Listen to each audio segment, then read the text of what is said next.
on va parler de freinage pour les fauteuils roulants. Exactement, pour les usagers de fauteuils roulants. Ouais.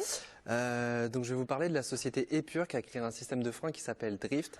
Donc pour recontextualiser un petit peu, Colin Chariot donc, est le fondateur de la société.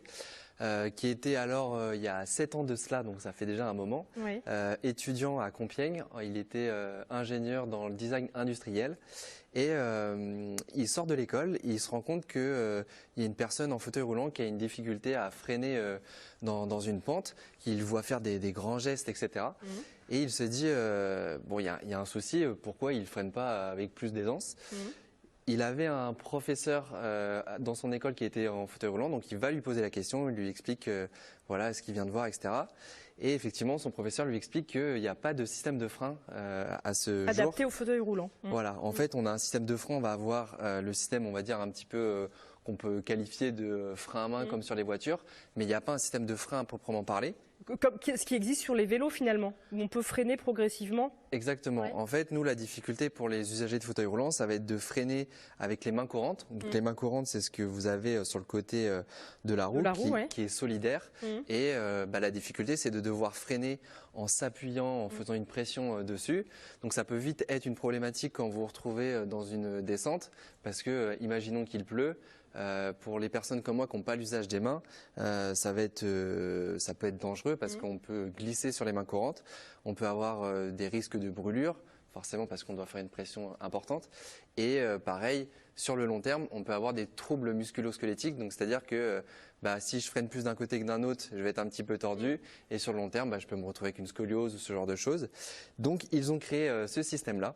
Et pourtant, ceux qui ont créé ce nouveau système-là, que tu vas nous montrer dans un instant, eux, ils n'avaient pas du tout de proches qui étaient en fauteuil roulant, ils n'étaient pas touchés directement. C'est ça, et justement, c'est quelque chose qui a souligné, c'est que c'est des personnes, ils sont 3, donc du coup maintenant dans la société, fondateurs, où ils avaient pas du tout, ils n'étaient pas du tout sensibilisés plus que ça finalement au handicap. Ouais, voilà. Et je trouve que c'est important de souligner ça parce que c'est de quelque chose qu'ils ont vu et ils ont créé ce système donc là qui commence à être commercialisé, c'est assez récent finalement. Ils viennent de faire leur première commercialisation là début du mois. Alors explique-nous comment ça fonctionne. Alors comment ça fonctionne? Si tu peux nous faire une petite démonstration. Alors en gros je vais me lancer. Oui. Je vais me lancer avec pas trop de vitesse parce que le plateau n'est pas non plus des centaines de mètres. Et en gros je sais pas si on va pouvoir le voir. Je lance un petit peu de vitesse.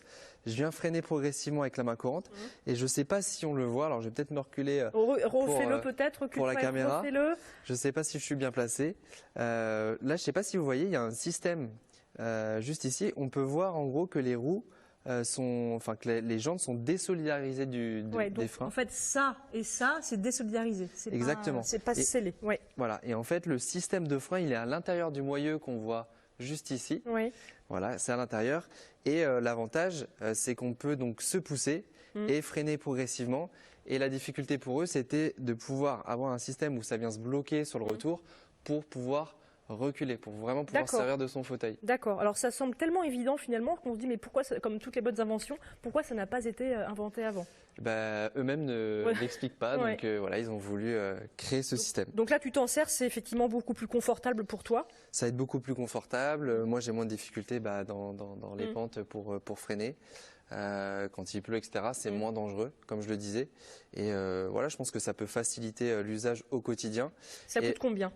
Alors ça coûte, c'est pas donné, la paire de roues coûte 2 000 €, mais justement les garçons ont employé une personne qui va être en charge de développer une étude clinique pour essayer que ça soit remboursé par la sécurité sociale. Ce serait bien évidemment. Voilà, parce qu'effectivement pour une personne qui touche une allocation adulte handicapé de 900 €, ça va être difficile. Ça va être compliqué, on peut faire une demande à la MDPH, mais la MDPH on connaît, ça prend aussi du temps. La maison départementale des personnes handicapées. Exactement. Voilà. Je crois que tu voulais qu'on fasse un petit test aussi. Alors effectivement, pour tester si ça marche bien, alors il faut savoir qu'on diminue par 5 la force nécessaire pour le freinage. D'accord. Et pour vous montrer que ça marche bien, tu vas me pousser très fort au maximum et tu vas voir que moi sans difficulté, je vais pas avoir de... Voilà. Ah, mais c'est moi qui recule. Donc oui, effectivement, je mets toutes mes forces et sachant que ça bloque bien. J'en ai pas beaucoup des forces, donc ça prouve que ça alors que moi j'en ai beaucoup. Voilà. Bon, merci beaucoup. C'est une belle innovation, effectivement. Merci. Je crois qu'il y a le site internet qui a dû s'afficher pour avoir plus d'infos. Sinon, vous retrouvez les infos détaillées sur tous les réseaux sociaux. Si vous suivez Martin El Marticino sur les réseaux sociaux, je crois que tu as fait une petite vidéo où tu détailles tout ça, puis plein d'autres choses. Dernière vidéo YouTube. Ouais. Évidemment.